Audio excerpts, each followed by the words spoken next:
Good morning and welcome to the Bovine Break, brought to us this week and every week by Balance Forward. With me today is Beth Baudler-Christensen. Good morning, Beth. Good morning, Kevin. Good morning, and Beth, tell us a little bit about Balance Forward. Sure, absolutely. Balance Forward is a cattle feeding management company. We're passionate about building a better beef supply chain, and we do this by creating opportunities for mid-market cattlemen who want to get more out of their business. Very good. Beth, this week we want to talk about some of the educational events and the topics that were at those educational events. Correct. Last week we had two educational events in Sioux City and Omaha, Nebraska. And it was a great opportunity to get together with cattlemen across the Midwest and discuss things that are really pertinent to the industry. And one of those things that got brought up and Brandon Hank did a really nice job presenting on was stockpiling feed. What we're talking about from a feedstuff standpoint here in the industry right now is in the ethanol industry, there's a lot of distillers here around the Midwest this summer. And, one of the things you and I've talked about, okay, why is that the case this time of year? When we're looking at the seasonal outlook of the distillers industry or the ethanol industry, we've got a lot of cattle on grass here in the summertime, and our demand for distillers is genuinely less. Yeah. So as these plants are still making the same amount or more here in the summertime, and as heat events come up, there's more opportunity to have hiccups, we'll say. And so then inadvertently, there's more distillers in the marketplace. So when we have more distillers in the marketplace and these plants have to get rid of it quicker, there becomes fire sale opportunities and opportunities for producers to get a better value on their product that is sometimes considerably way less than in the wintertime. And some of these storage methods include? Sure. When we're looking at actual stockpiling of distillers, we kind of have to have our options ready to go at a moment's notice. So our options that are what we would say are most advantageous here in the Midwest are generally putting that distillers in ag bags for usage later or in bunker silos. When we're looking at both those opportunities, it kind of comes down to what the producer has at their place already or what they can get ready when an opportunity arises on a fire sale product. So when we're stockpiling these distillers products, in general, we're looking at probably utilizing these 6 to 10 months down the road in that winter time frame when demand is higher and distillers becomes harder to get. Also, if we know what that costs right there in that bunker or that ag bag, it can help us do projections and take into consideration cattle that we're buying in the future as well. Now, Beth, either opportunity would have different procedures. Correct, Kevin. And let's start out with the bagging opportunity. Perfect. So here at Nodaway, we're actually mixing 20% high moisture corn with the distillers to make it more suitable to pack in that ag bag.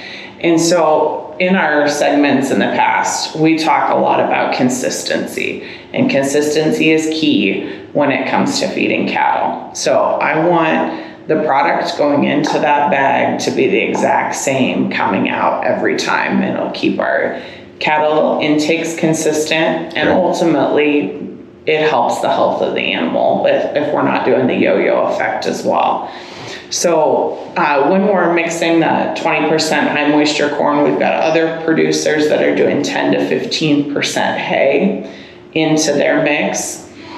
It just helps the integrity of the product, and it makes that storage easier. That's what's important from a bagging standpoint, is to make sure that we're getting it packed through in that bag correctly. Now, when we talk about the bunker side, and we've got a lot of producers that have concrete bunkers or potentially even making their own hay bale bunkers.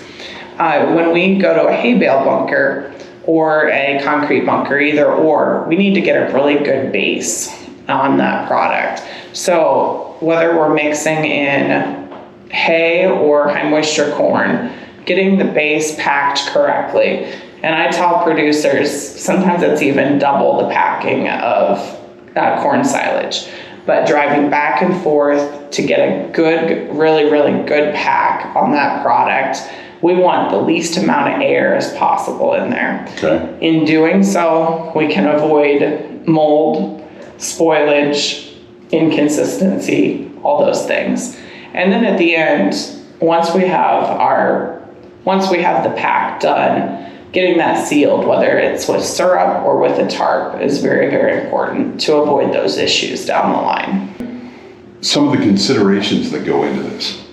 Sure. Yeah, there's so many that we could list, but I'm just going to kind of go through a few today. We actually have a stockpiling calculator here at Balance Forward that if you call one of the merchandisers, any of us merchandisers can help producers with. But I'm just going to kind of go through the list that we talk about in our team meetings and that was brought up last week. And yeah, feel free to call us and ask any questions. So, number one, what do you think is the long-term outlook on feed? Yeah, obviously, if you think the feed price is going to go down this winter, then you're probably not going to be one of those people that wants to stockpile feed. So obviously the idea in stockpiling feed is you want it to be advantageous and be money ahead. Buying that feed now to use later. What's your line of credit look like and what's interest going to cost you? In buying that feed now, you're going to be carrying that for that 6 to 10 months and you're going to add interest on top of that. So if you don't feel like your line of credit is good enough or high enough, stockpiling would not be for you. How much projected usage do you have this winter? If we're at a feedlot and we're looking at utilizing 5,000 ton of distillers this winter, and we do 10,000 ton, well, there's 5,000 ton going to be left over, and obviously it's going to have to go somewhere. So we want to make sure that we know what our projected usage is. We also want to make sure that we have the supplies needed to stockpile as well. So if we're going to bag our distillers or bag our product and we don't have a bagger sitting there or the supplies to do that, then it's not going to work long term. You need to decide, are you going to use bags or do you have a bunker that you're going to utilize? Do you have the labor to do it?